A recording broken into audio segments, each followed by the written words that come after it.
Everybody. I really wanted to, hold on, one more technical thing here. Good. Okay, we're set. Okay, I really wanted to do this webinar with you, and we'll just be scratching the surface here, of course, because we only have, 45 minutes or so. But the reason I wanted to do this is because this is becoming more and more of a pervasive issue when it comes to our health. And we have some idea of what environmental toxins are, and we will be going into that.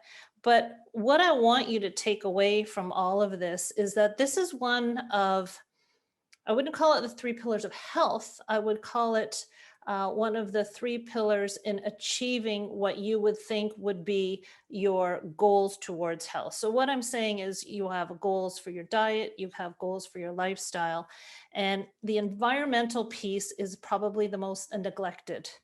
And that is because it's not because we don't know that there are environmental toxins out there, is because it's like what you can't see, you really don't take notice of a lot. So I want through this webinar, you're going to have to hold questions to the end. But what I want you to grasp a hold of is that there are doable steps for you to take to help control your environment.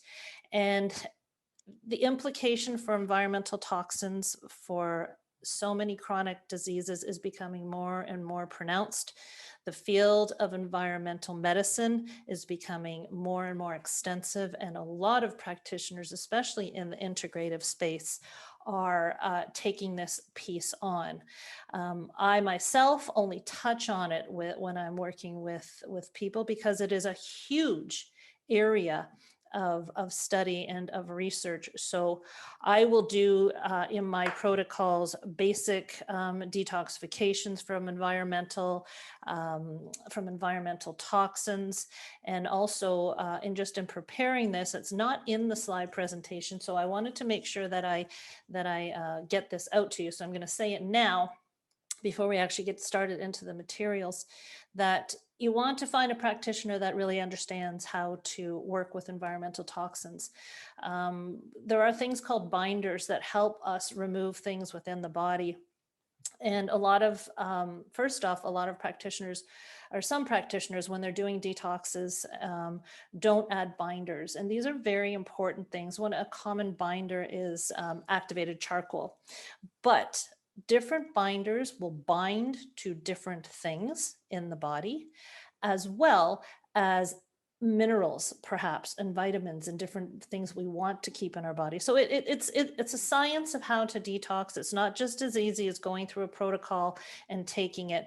You need to understand what you're working on detoxifying, what exposures might you have been involved with, other than the normal everyday ones that we all are exposed to. So just keep that in mind. It is a specialty area. A lot of integrative practitioners do touch on it, have some skill in it, but it really is a study unto itself. Okay, so on we go. So my name is Cathy Biase. For those of you who don't know me, I'm a holistic nutritionist and I'm a cancer coach. And I'm also the host of the Health Hub, which is a radio talk show and podcast. I have extensive knowledge. My guests have extensive knowledge. I'm trying to acquire it. My guests have extensive knowledge in many, many, many areas of integrated health, from authors and chefs to scientists and doctors. So it's a show that I've cultivated myself. I've extracted so much information from the guests that I have on my show, and it's been a wonderful resource for me. And I really do encourage you to take a listen to some of the practitioners of interest to you, because these people really know their stuff. So my focus is in cancer care. I've been in clinical practice now for almost 6 years. I work at Dea Integrative Health, and I have my own practice as well. So that's me. So let's get into this. Now my script here is huge. So we're going to cover 8 different toxins and their impact on your health. So before we get into that, let's clarify what I mean by environment. And when we're discussing environmental toxins, the term environment refers to literally everything in your surroundings outside of your body. So we're talking about external toxins, not toxins that we create from cellular metabolism and functions of the body. And we have to consider many different environments. So our home environment, our work environment, our outdoor environment, we're exposed to many toxins when we're outside in nature. And that's just the hardcore reality of things, is that even going for a run down the street, you're breathing in likely toxins that are from cars, toxins from landscape, pesticides, many, many things. So being aware of your environment, where you are, what you may be exposed to, is incumbent on all of us, incumbent upon you as far as your health.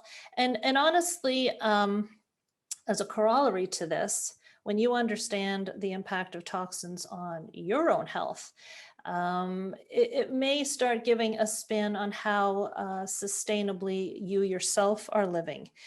I've started a mail series on sustainability that you're all welcome to sign up for, but the earth is our home and we are its keepers. So when you get an idea of some of the exposures that we're going to talk to today, also, as well as thinking of how this impacts your own health, think about what you can do to stop the impact of other people with the toxins and the footprints that you're actually leaving on the environment. So here we go.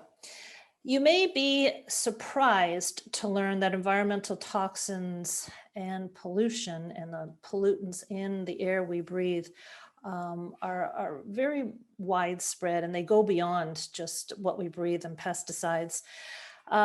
We unwittingly come into contact with many dangerous chemicals through our everyday lives and activities, including our exposure to home care products, what we clean with, what we put on our skin. All of these are potential toxins. And when we talk about exposure to these things, of course, we're talking about not just inhaling them through our mouth and our nose, but also what we're putting on our skin. So our skin is our largest organ.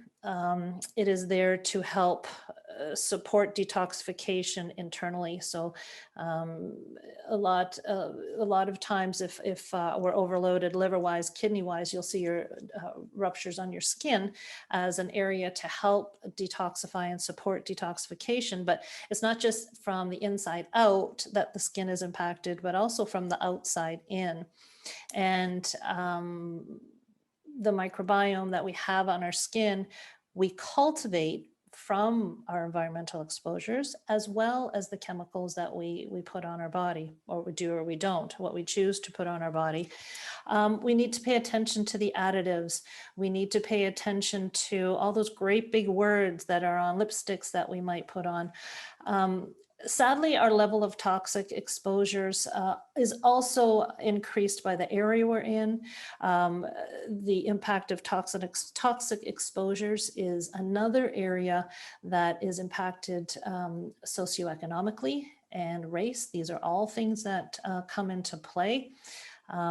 People who have done, you guys have done webinars with me before and have heard some of the shows that I've done on the Health Hub will know that I have covered with my guests the impact of healthcare, the impact of food quality and accessibility in areas of socioeconomic and racial diversity. So this is the sad reality of it. It seems from studies, depending on your race and how much money you make, you have the opportunity to live in a better environment. So again, hearkening back to not only how what we're going to talk about impacts us, but the rest of the world. And I do believe that is all of our area of care, and we should not just be thinking inward, that we should be greatly thinking outward. And you don't have to jump on a mission to make an impact. one of my favorite quotes from I think it was Mother Teresa, I think, was, if you keep your doorstep clean, the whole world will be clean. So little things we do can impact not just our health, but the health of others as well. Environmental toxins also are greatly becoming known to be very impactful for pregnancy and reproduction.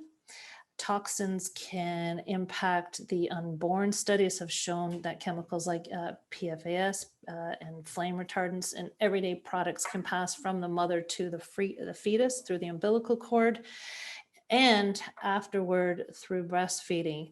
So again, another area that seems that I've seen many more people get into in the practitioner side of things is pregnancy planning and working with forward-thinking couples on how to detoxify and prepare their bodies for pregnancy. So this is another growing area.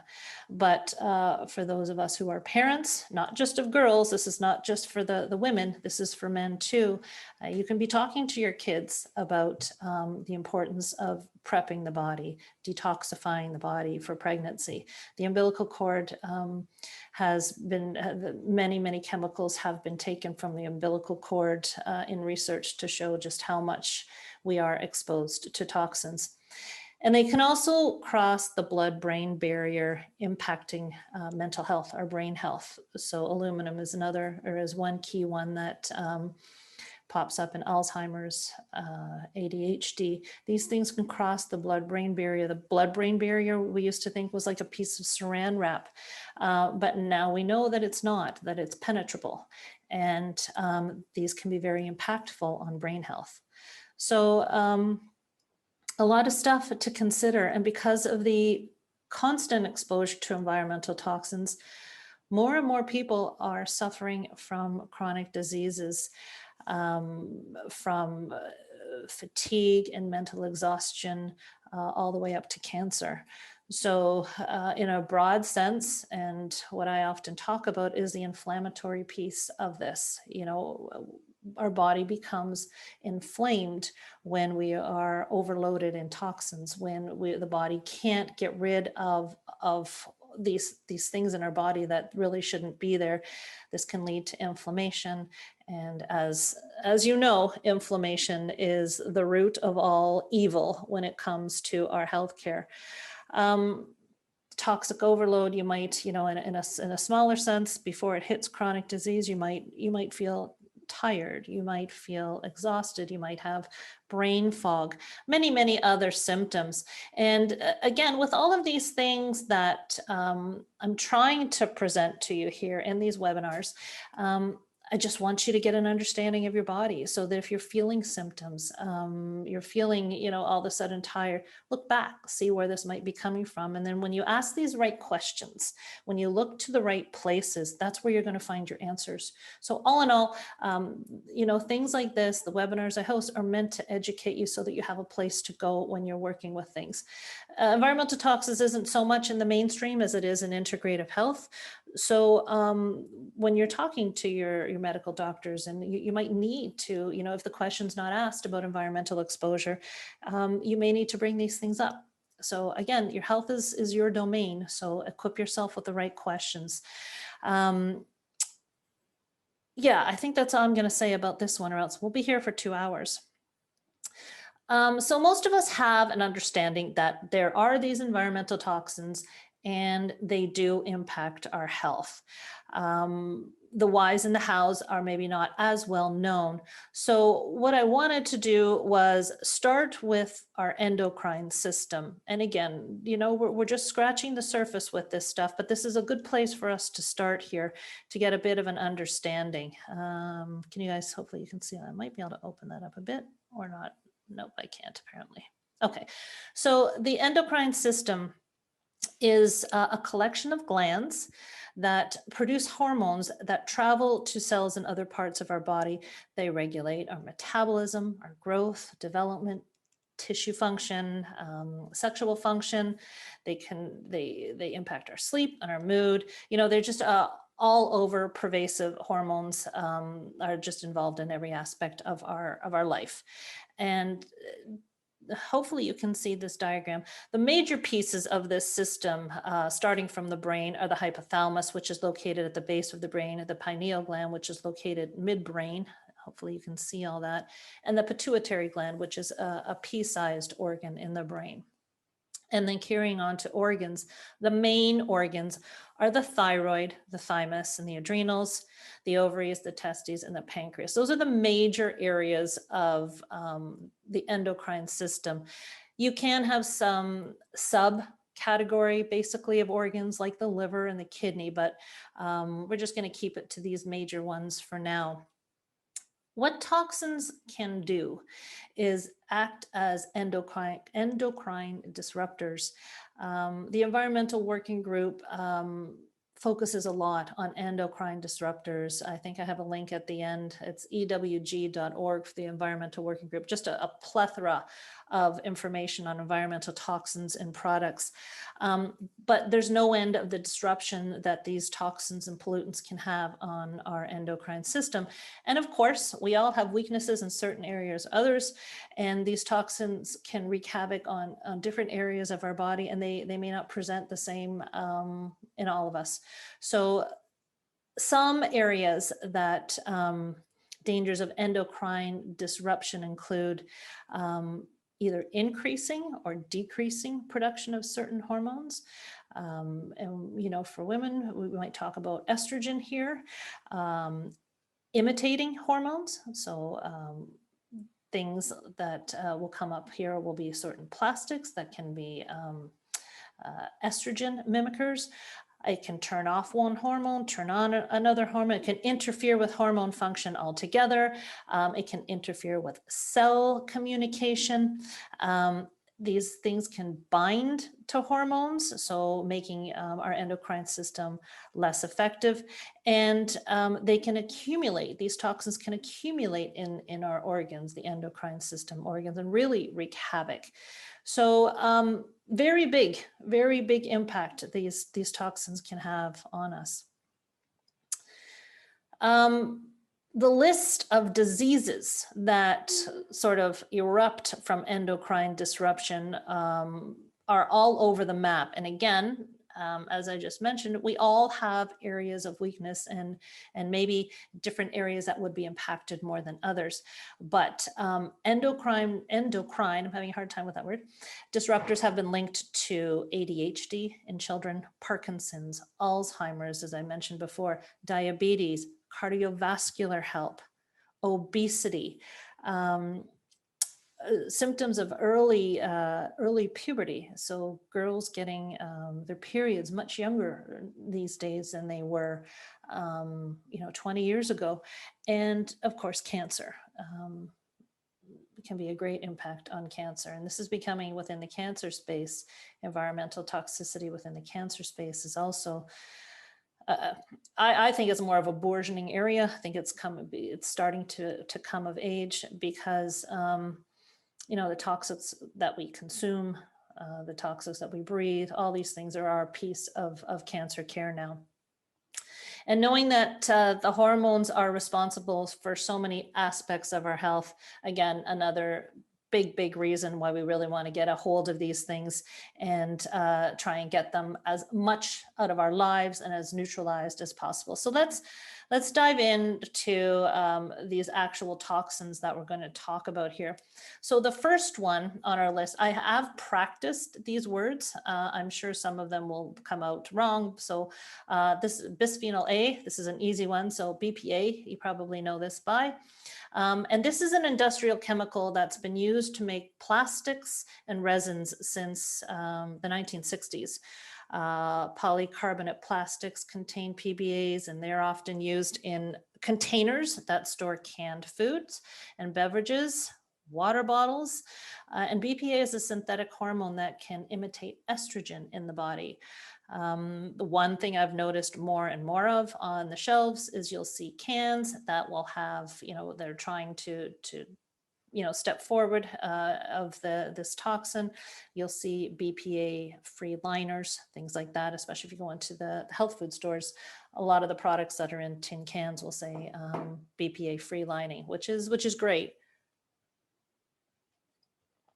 So because we mentioned that it imitates estrogen, of course, a corollary is that BPA has been linked to things like breast cancer, reproductive problems, and of course, obesity and heart disease. So this is a Dickens, this one. It's everywhere. We are getting more and more understanding about plastic water bottles, getting rid of them, again, the liners on the cans. So these are, people are starting to complain and ask for better hardware for their products. So this is becoming more known and taken care of. Avoiding BPA exposure, because it's so pervasive, it can be challenging. So again, the ways to try and get around it, there will be most companies who are taking care this way will put on their cans BPA-free labels. So you can look at that. Avoid plastics that are marked with PC for polycarbonate. Buy foods that are not in tin cans and in plastic. So you're talking about stainless steel or glass. Now, the downside of that is that they're going to be more expensive. Companies that put their stuff in glass, they generally charge more.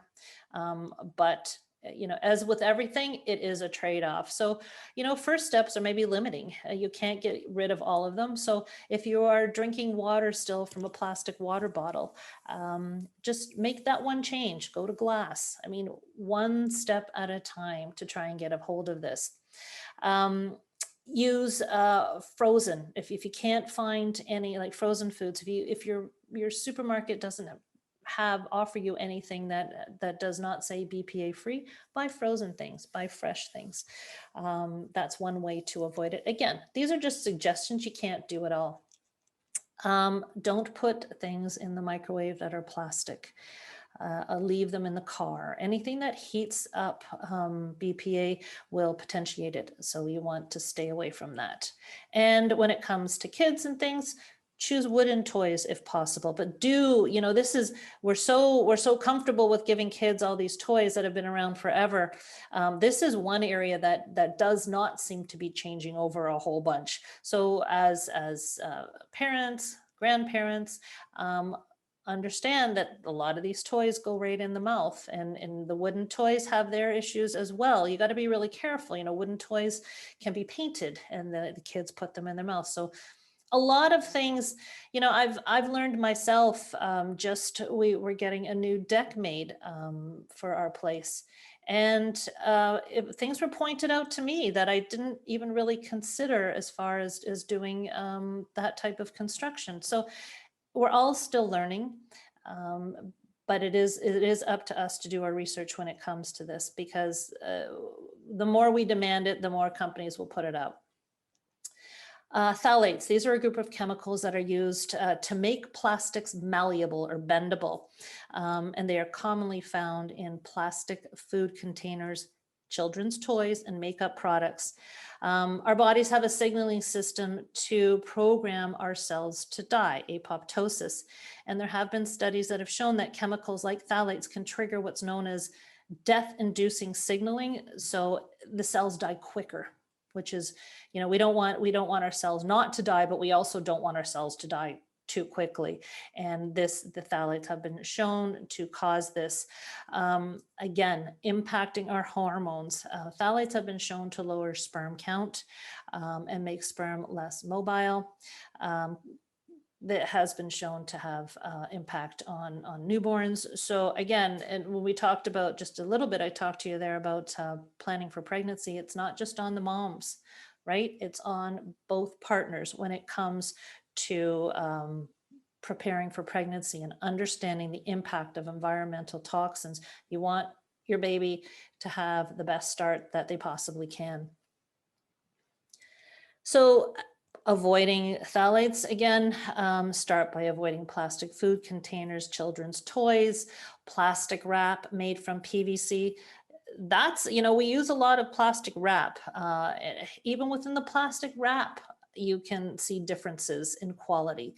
So sadly, you get what you pay for. But again, understanding these things. So glass containers, steel containers, these are all best.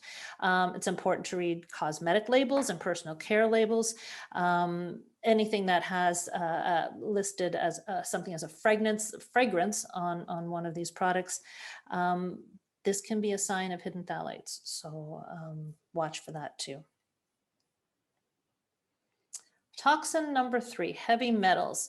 So trace amounts of heavy metals naturally exist in our bodies. We need some of these heavy metals for reactions and actions in our body, but continued exposure and heavy exposure, excessive exposure, can wreak havoc on our system. Lead and mercury are the most common and frequent causes of heavy metal poisoning, and I would venture to guess that we're even leaning now more towards mercury, especially when we're talking about seafood. Lead has been known for a while. Again, looking back into that socioeconomic piece, paints and things like that in homes that are much older. This is where kids can get very exposed to lead. Lead can cause neurological issues, gastrointestinal issues, kidney and bone marrow problems, and really, really impact neurodevelopment. Again, back to the pregnancy area. Mercury poisoning, headaches, low back pain, weakness, fatigue, tremors, even hallucinations. Now, these are heavy metal exposure, but again, fish is a big source of mercury, and you have to be careful what type of fish you're eating, how often you're eating fish. This is where we're mostly hearing about the heavy metals and the mercury. Pregnant women are at most risk when it comes to mercury exposure, since this metal has been known to concentrate in the fetal brain, and that can interfere with brain development. So these are big deals, these toxins, really, really big deals. Lead, sources of lead include paint, gasoline, and mercury, of course, in amalgams in your dental work, fertilizers, pesticides, seafood. So these are the big catch-alls when it comes to heavy metals. I personally don't recommend seafood more than 2 times a week. And I also recommend that people eat the lower lying fish. So sort of the ones that are eaten by the big fish, because the higher up the food chain goes with the fish, usually the longer they live, the more they're exposed to these toxins, whereas the lower fish don't have as long of a life, so are not as exposed. To reduce your exposure, well, obviously, if you know where it's coming from, the way to avoid, as I said, for seafood and so forth, I recommend 2 times a week. For lead, as I alluded to before, find out if you're in an older home, find out when your home was built. If it was built, in the 1970s, before 1978, woodwork or other surfaces can be covered with lead paint. There are people who can come to your house to check to see if that's an issue for you, but that's the biggest area where our lead exposure seems to be right now. Water filtration systems, they can decrease your exposure to some heavy metals as well. Again, we do need some in our system. It's this overexposure that's the problem. Tuna seems to have a very large amount of mercury in it. And as I mentioned, eating fish lower down the food chain is a good idea. I don't know if you guys have seen that new documentary on Netflix, I can't remember what it is, talking about the fish and everything. It's a catastrophe out there. Seaspiracy, I think it is. If you look at this documentary, you may not want to eat any fish. It's just, as I said, it's a disaster what's going on in there. But eating the lower lying fish is a healthier way to go. I do like salmon, I have to say. That is probably That's probably the biggest fish that I would eat, and I do happily, and I'm fortunate. I do like things like sardines and anchovies, so it's not as big of a deal for me to transition. If you have amalgams, I would consider removal. They are a source of mercury in your mouth. And because your mouth is so vascular, it can, the mercury from the amalgams can get, into the blood system. So there are ways of getting the amalgams removed. You need to go see a dentist that is well versed in this. Okay. Glycol ethers. So these are commonly used in house cleaning products, cosmetics, and paints. Another hit to fertility, and they can lead to disabilities, congenital disabilities, allergies, asthma. You may not see these things show up as soon as you're exposed to them, but again, the building up of these, and it's an overwhelming of our body systems, right? I mean, this is the big thing. These toxins overwhelm our natural detoxification processes. You need to know what you're cleaning with. You need to be able to transition out of the harsh chemicals into something that's more environmentally friendly, that's more health friendly to you, back to the old days of baking soda, vinegar and water. And if you don't want to go that route, there are a lot of cleaner products on the market that we have accessibility to now, which is great. That can really help to lower our exposure to it. We've transitioned slowly out of things over the last number of years. It is a change. We tend to like that Javexy smell. We tend to like the smell of the the laundry detergents and things like that. So it is a bit of a transition. But just to know that the smell of something, it doesn't necessarily make things cleaner. And often these smells are put in because they do make us think that things are cleaner. So there's a lot of nice marketing done by some of these companies. Lots of ways to get nice smells into your laundry and so forth. You can use essential oils, but once you start to transition out of the smelly products, you will find that when you go into homes that really do use them, or you walk up to somebody that has had their clothes washed in a very scented detergent, that they are really impactful to you. It's amazing how much we get used to things, but also a testament of how we can get unused to things and change the way we are. So radon is an odorless, tasteless radioactive gas. It's produced from the decay of uranium, which exists in our rocks and soils, and it can be found in homes, primarily in the basement, any areas that are coming in contact with the ground. Garages are another area, and you won't know that this is in your home unless you test for it. There's no smell to it, nothing. You can have people come in and test for it. And next to smoking, radon exposure is the second most frequent cause of lung cancer. This is real. And again, this goes back to we can't see it, we can't taste it, we can't smell it, but it's there, so no. And ways that, if you move into a new house or you haven't done anything to your garage, there are ways that you can reduce exposure. And the big way is to seal walls and to seal the concrete floor where these things can seep up. Close the basement off from the rest of the house if you can. Make sure that the garage door is sealed off nicely from the rest of the house, and have your water tested. And radon can come in and can be removed with other technology, so you can get this tested. It's very worthwhile to get this done. And it's also very worthwhile to take the time to unload the basement or unload the garage and seal it. It really is. Fire retardants. Okay, these are the ones that have some big names that hopefully I won't butcher when I try and pronounce them for you. There are more than 75 types of brominated flame retardants. They're called BFRs, and they are used commercially for natural fibers, from household furnitures, into plastics. They are used and on children's clothes, and they're used to retard fire. So they're supposed to be sprayed on so that if something catches fire, these things don't go up. Unfortunately, they don't stick to the materials that they are attached to, and they can filter into the house.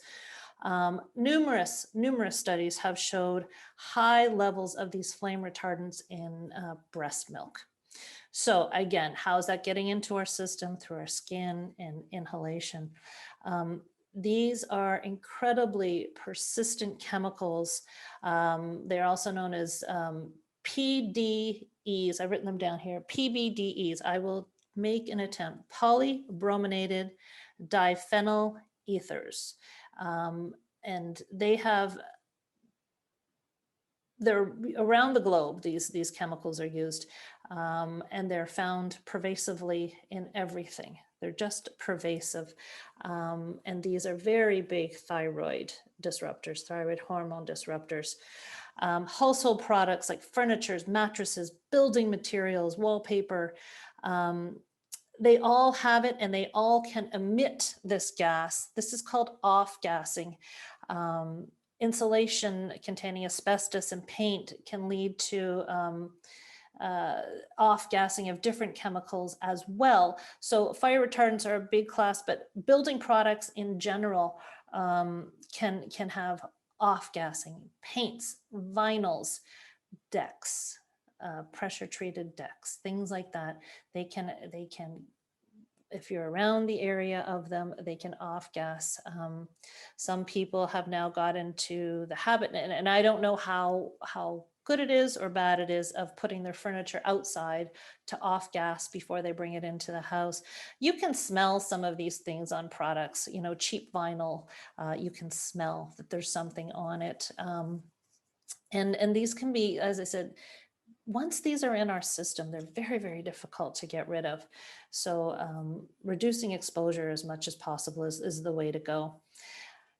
Tips for reducing the BFR exposure. Again, purchase, again, we're talking about quality here. Purchase organic materials, get rid of products that were made in, you know, the late 1900s, you know, in building ware up until 2005, because again, at right around 2005, again, with the plastics and all the things that people really started to understand were not healthy, this is when the push was made to get these things changed up. Using a broom versus, a vacuum versus a broom.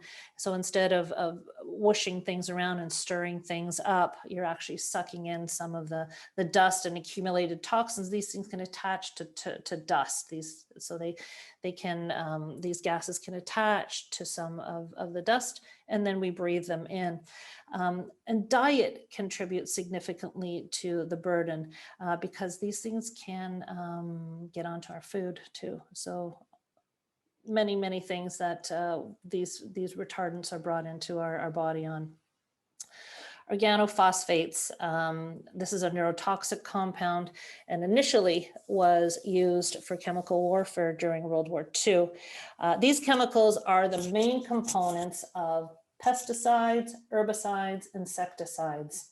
And the reason being, and their mechanism of action, is that they target the neural system of the nervous system of these insects. And despite being classified as sort of a societal issue, not recognized, some of these are not recognized as carcinogens, they're still used quite extensively. We get a lot of spray at our place up north, and the spray drifts. So even if you're, you're an organic farmer and the farm beside you is spraying, they drift. Very hard to get away from these. Very pervasive in our agricultural use. So of course, if you're spraying crops and then you're feeding these crops to the cattle, so forth, it's accumulation. They get into the cattle system, and another way that in our food chain that they are infecting us. They are used to help mosquitoes, mosquito spray, pervasive. And many studies have linked exposure to these toxins to, again, fertility, brain development, and behavior of children. So very hard to get rid of some of these things. I remember coming home from a soccer trip, and some things that were banned here in Canada were not in the States. And people were buying the sprays from the States and bringing them across the border. So still very much in use. And again, because they are so embedded in our food chain, it's hard to avoid them completely, because as mentioned, these things can drift, and even the well-intentioned farmers who are doing their best not to have any chemical exposure can. We have at our place up north, they spray along the side of the road to get rid of some creeping weeds, and that flows into the hay that's being used. It's just, they're pervasive. They're absolutely pervasive. And the final toxin I want to talk to you about is particle pollution. So particle pollution, or particulate matter, it's sometimes known as, is a general term for the mixture of a solid and a liquid that's suspended in air. So particulate matter can range from dust, mold, fungus, to chemical compounds and fuel emissions. The number one source of air pollution in many cities is automobile emissions. This is a source of particular pollutants. But interestingly enough, the landscaping industry accounts for about 10% of air pollution. You think about the machines that are used to cut grass. I went for a walk yesterday and there was somebody cutting stone. So the gas emitted not just from the machine to cut the stone, but also all the dust that was being, emitted into the air from the stone being cut. Construction sites, unpaved roads, smokestacks.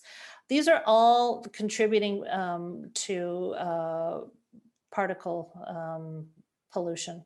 And again, very, very difficult for us to get away from. But now knowing where these things can come from, you can do your best to, in your own home, take care of your own environment when it comes to these things.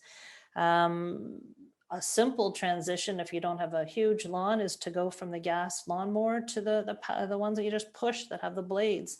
Again, if you have a large space, it's not practical, but countless studies have shown that the negative impact of particle pollution on our health, wheezing, coughing, asthma, how much has that gone up over the last 20, 30 years?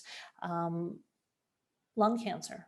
So although smoking is the number one cause of lung cancer, addition of environmental toxins is also, so many more cancers now are from people that are found in people that haven't smoked ever.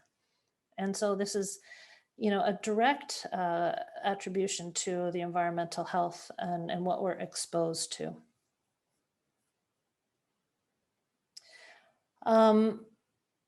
Some steps that you can take to reduce the amount of these particle pollutants. And again, simple things like where you're walking, where you're running.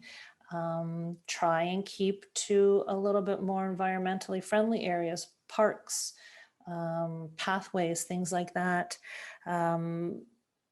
Again, some of these things can't be practical for some people, but things to keep in mind, the less cars on the road, carpooling, taking the bus, they can all be helpful. As soon as you see mold growing in the house, take care of it.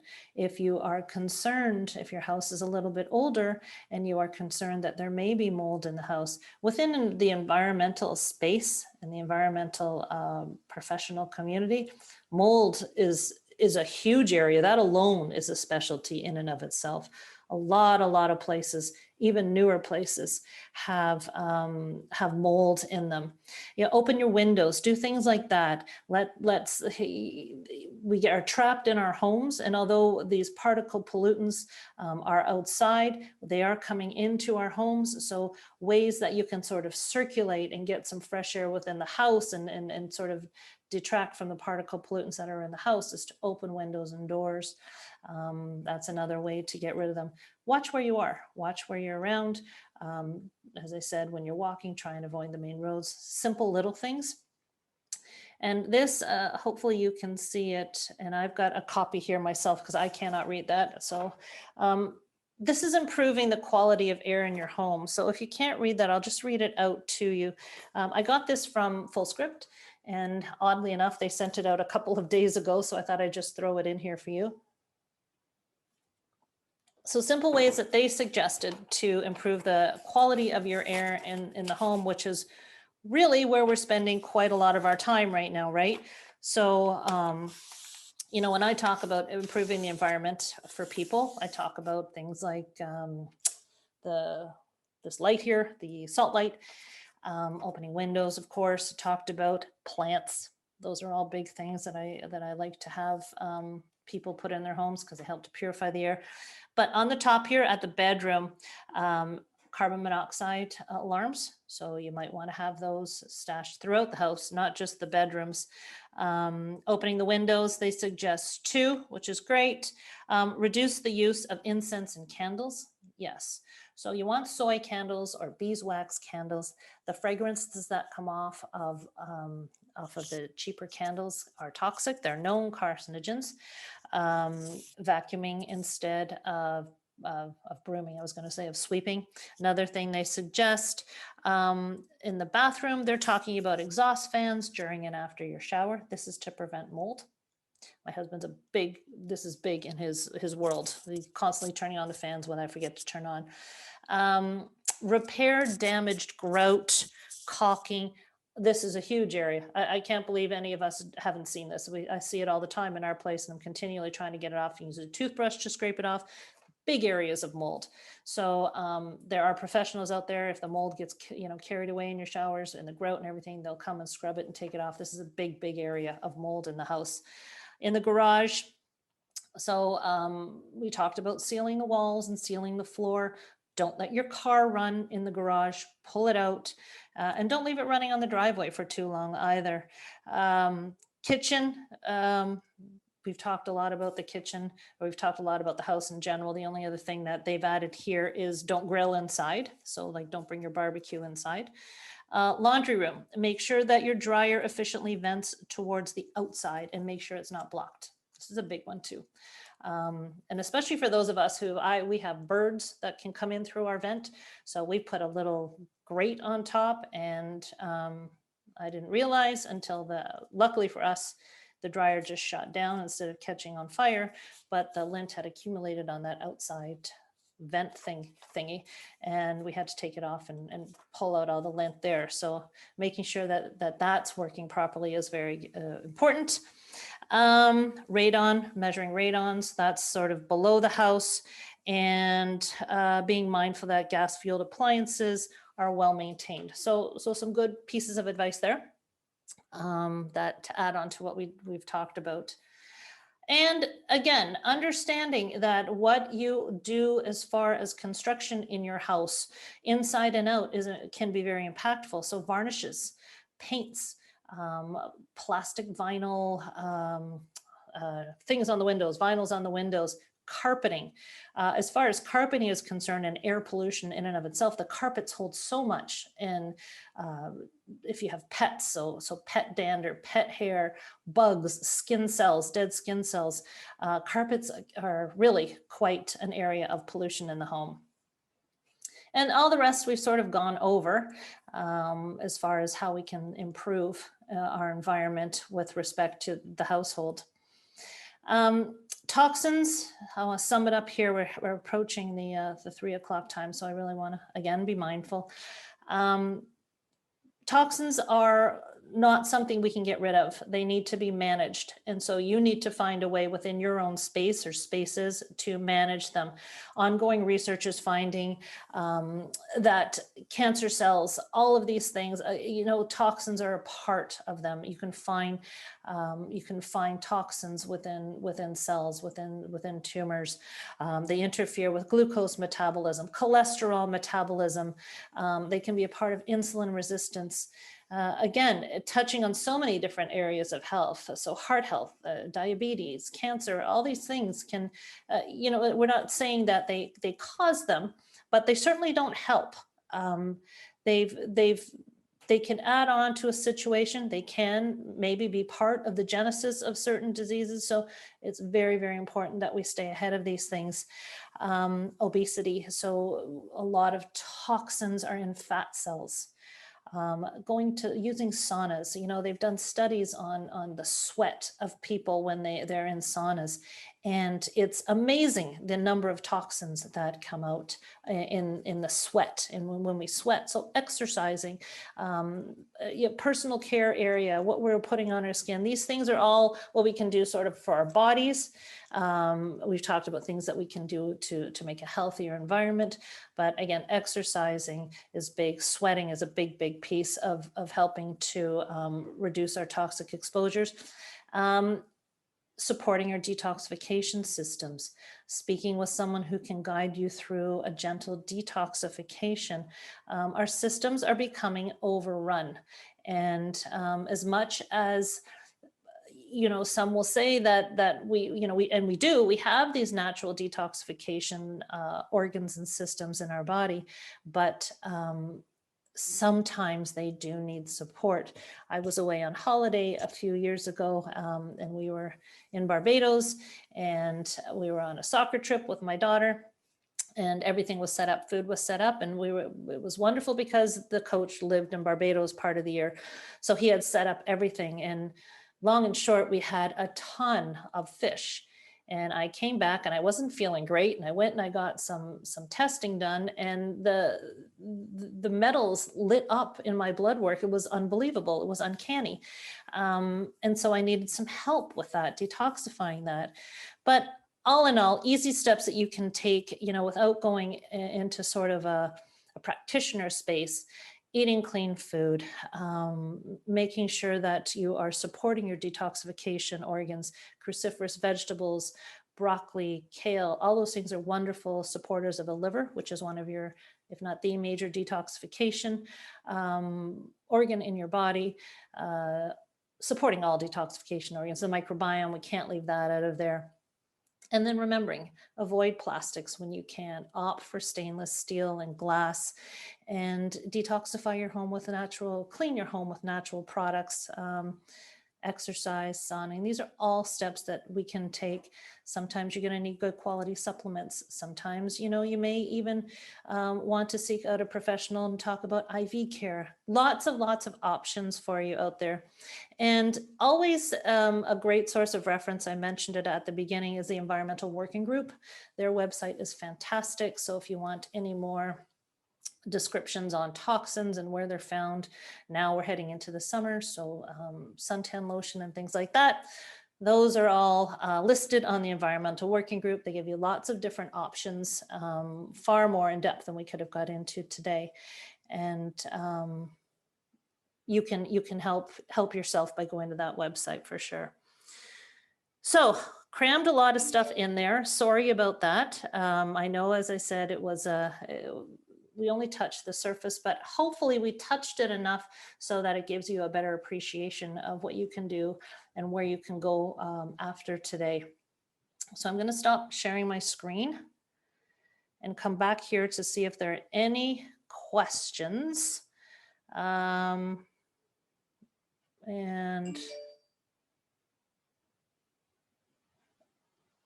any chance I will be sending out the what am I trying to say here? Amazing, I can talk on radio and do these things and then my brain just stops. I will be sending out a replay, so you'll have all the information there. Unfortunately, I don't send out the actual slides themselves, but you will certainly have all the information there if you want it. You're welcome. Thank you for coming. I know we're hitting the we've passed the 3 o'clock mark. So any questions that you want to fly by me here before I sort of let you all go? There's the chat box there. Anything, anybody? Okay, so I will send the, oh, you're very welcome. You're very welcome. Thank you very much. And just to let you know, I think that any thoughts on a good toothpaste? I honestly, where I get my toothpaste is either Designs for Health, because they have a toothpaste that's good for the microbiome. And I also get my toothpaste from Living Libations. Those who know me know that I love Living Libations, and they have a great toothpaste there that I really do like. That again is really good for the microbiome. So those are the two that I like in particular. I think what I'm going to do for our next webinar is bring on a specialist in energy medicine. You're very welcome, Jay. I love energy medicine. Again, it's another space that a lot of people don't talk too much about. And it is the person that I have in mind, that I have lined up, is wonderful in this area. So those, yeah, Dr. Bronner's is good. Those who like energy medicine, I think you'll really enjoy where we're going to go with this webinar. So I'll get that put together. It's going to be towards the end of May, and I will send out information on that. But everybody, thank you so much for coming. I appreciate it. I love it when you're here live. And again, I'll be sending out the replay. If you want to listen again, it'll be up on YouTube shortly. So everyone, have a wonderful weekend. I hope the sun shines brightly for you, and we'll talk to you soon.